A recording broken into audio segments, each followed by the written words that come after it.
అదే RTV app వార్తల్ని క్షణాల్లో చదివే అవకాశం ఉంటుంది. ఒక న్యూస్ పేపర్, ఒక టెలివిజన్ ఛానల్ మీ చేతుల్లో ఎప్పుడు ఉంటాయి. తెలంగాణ రాష్ట్రంలో పోలీసులు కూడా న్యాయవాదుల పైన అక్కడక్కడ దాడులు జరిగిన పరిస్థితి కనిపించింది. నిన్న అయితే సిద్దిపేటలో కూడా న్యాయవాది పైన పోలీసులు దాడి చేశారు. అలాగే న్యాయవాది పైన అక్రమంగా కేసు కూడా నమోదు చేశారంటూ కూడా మహబూబ్నగర్ జిల్లాలోని ఏదైతే కోర్టు ప్రాంగణంలో బార్ వేసేసిన న్యాయవాదులు కూడా నిరసన వ్యక్తం చేసే పరిస్థితి కనిపిస్తుంది. మిగతా విషయాలు మనం అడిగే ప్రయత్నం చేద్దాం.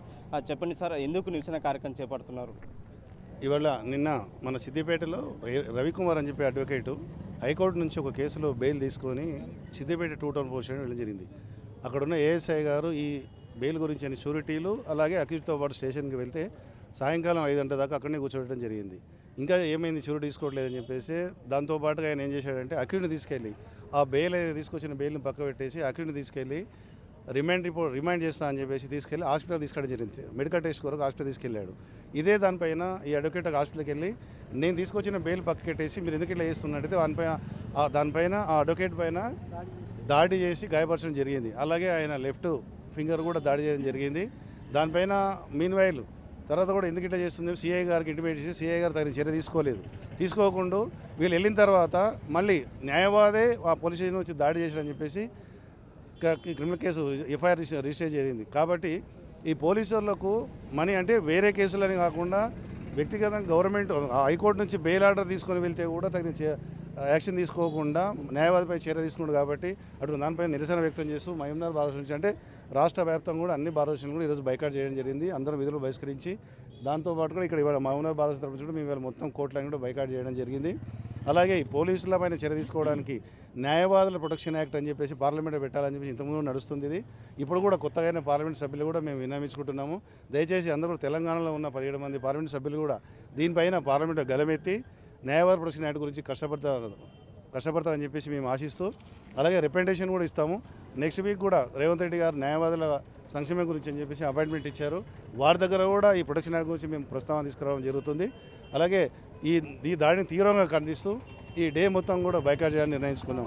కాబట్టి ఇటువంటి దానిపైన తీసుకున్న ఏఎస్సీ గారి పైన చర్య తీసుకొని విధుల నుంచి బహిష్కరించాలని చెప్పి విధుల నుంచి తొలగించాలని చెప్పేసి నిర్ణయించుకుంటున్నాం. ముఖ్యంగా న్యాయవాదుల పైన కాకుండా విధి నిర్వహణలో పనిచేసిన జర్నలిస్టుల పైన కూడా పోలీసులు దాడి చేయడం జరిగింది, వివేచనంగా మాట్లాడడం జరిగింది. దీనిపైన మీరు ఏం చెప్తారు?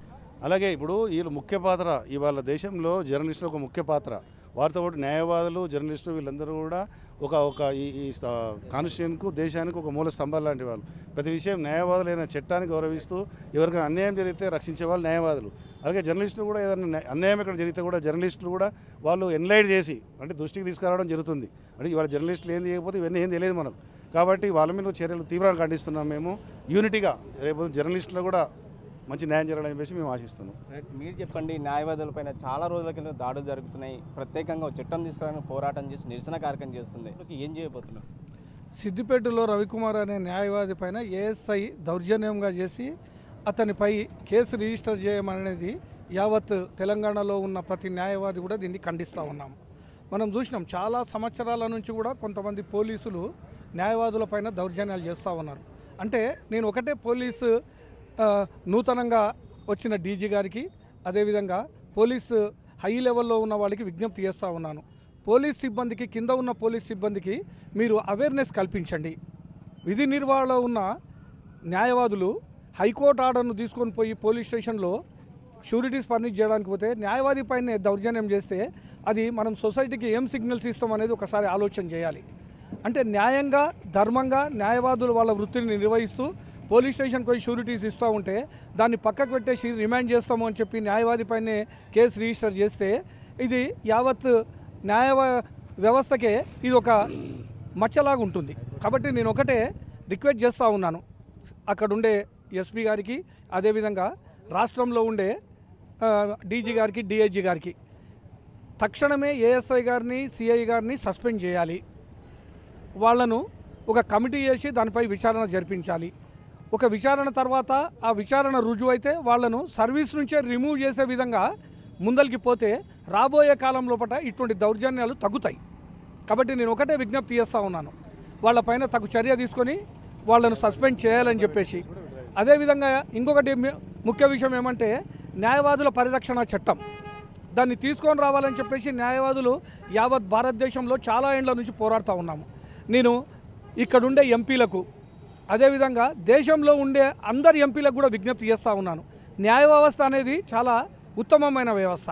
న్యాయ వ్యవస్థ అనేది advocates also are police officers, వాళ్ళు కూడా పోలీసు అది కోర్ట్ ఆఫీసర్స్. వాళ్ళు కోర్ట్ ఆఫీసర్స్ ఉన్నప్పుడు న్యాయవాదులు ఉంటేనే కోర్టు న్యాయము పరిరక్షించడం లోపల న్యాయవాదుల పాత్ర చాలా ఉంటుంది. కాబట్టి ఇటువంటి న్యాయ వ్యవస్థను రక్షించుకోవడం కొరకు ఇక్కడ ఉండే ఎంపీలు కూడా అడ్వకేట్స్ ప్రొటెక్షన్ యాక్ట్ తీసుకొని రావాలని చెప్పేసి కూడా ఈ సందర్భంగా విజ్ఞప్తి చేస్తూ ఉన్నాం. రైట్. మొత్తమైన కూడా అయితే తెలంగాణ రాష్ట్రంలో కూడా న్యాయవాదుల పట్ల పోలీసులు దాడి చేయడం ఆహ్వానిస్తామని చెప్పుకొచ్చారు. ముఖ్యంగా న్యాయవాదులకు సంరక్షణ చట్టం తీసుకురావాలి, ఖచ్చితంగా రాష్ట్రంలో కూడా ఒక ప్రత్యేక చట్టం తీసుకొస్తే బాగుంటుంది. విధి నిర్వహణలో కూడా జర్నలిస్టుల పైన దాడులు చేయడం చాలా శోచనీయం అని చెప్పి ఇక్కడ న్యాయవాదుల బార్ అసోసియేషన్ సంబంధించిన నాయకులు తెలియజేసిన పరిస్థితి కనిపిస్తుంది. ఖచ్చితంగా ఎవరైతే పోలీసులు న్యాయవాదులపై దాడి చేస్తారో వారిపైన ప్రత్యేకంగా ఎంక్వైరీ చేసి రుజువు అయితే ఖచ్చితంగా వాళ్ళని సర్వీస్ నుంచి రిమూవ్ చేయాలని చెప్పి న్యాయవాదులు డిమాండ్ చేసిన పరిస్థితి కనిపిస్తుంది. వీడియో జర్నలిస్ట్ నర్సింగ్ రెడ్డితో రామకొండ, ఆర్టీ, మహబూబ్ నగర్. మరిన్ని వీడియోస్ కోసం ఛానల్ ని సబ్స్క్రైబ్ చేయండి, లేటెస్ట్ అప్డేట్స్ కోసం వాట్సాప్ ఛానల్ ని ఫాలో చేయండి అండ్ లింక్ డిస్క్రిప్షన్ లో ఉంది.